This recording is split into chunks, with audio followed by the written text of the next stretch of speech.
So what was your first impression of the culture or what you first came in contact with? I was exposed to this in the 90s through music, so I kind of had an idea, you know what I mean?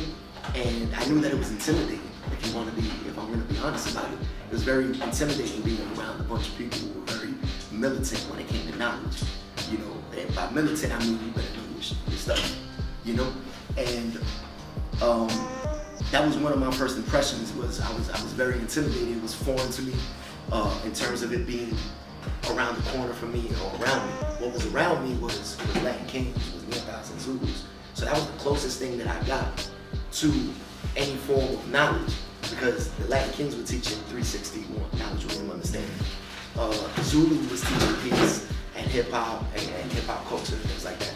So I was exposed to that in some shape, form, or fashion. The Meccas were teaching corazon, which is love and unity and family. So I was taught some type of consciousness in some shape, form, or fashion, but it came in that form. Right. And when I came here, it was a lot more stricter. You better know what you're talking about. There was a lot of accountability and responsibility to it. So it was very intimidating for me because I didn't want to let my word down. I didn't want to say that I was going to do something and then not do it. I felt like I would be looked down upon. I just felt like ashamed. You know what I mean? Mm-hmm. And so my word has always been very important to me. So if I said that I was gonna study this, then that's what I was gonna do. And what was said to me was so strong. Like it really had a profound impact on me. That there was something that I just felt like I needed to know more about. I needed to learn more. I need to go deeper into this. So why didn't you do that with like the Meccas and Latin Kings as opposed to? I had an older brother who kept me out of that and said that's not for you. Your older physical brother? Yeah, well, I call him my physical brother. Okay. He's not my physical brother, you know, shout out. Okay. You know, gave me the archangel, my brother had knowledge. You know, he kept me out of, he's an old brother who he used to be with my older sister, and he became my older brother. And, you know, I'm talking about since I was like 7 years old. So until this very day, be like this. He's in all of my videos, he's in my latest video. Okay. You know, so he was the one that kept me out of that because I wanted to be a part of that. Because it was very intriguing. Was he a part of that, or he was not a part of that? Was he part of this, or? No, he wasn't a part of this, but he was influenced by this because he was heavy into hip hop. So I think that was probably one of my first exposures into this was through him, because he's the one that put me onto hip hop. He put me onto Tribe in the early 90s.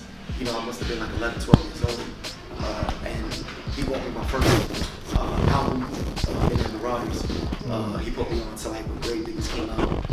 He put me on to when Wu-Tang came out. Like he was the one that put me on the hip hop.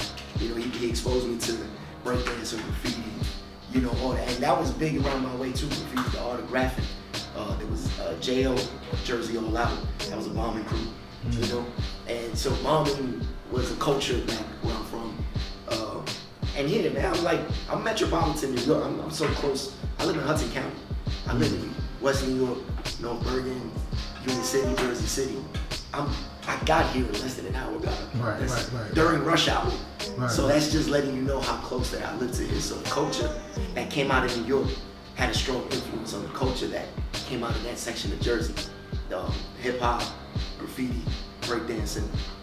People used to break on the street, cardboard boxes. You know, graffiti on the walls, boom, boom, boom. Night train jobs, you know, throwing out bombs. I come from that.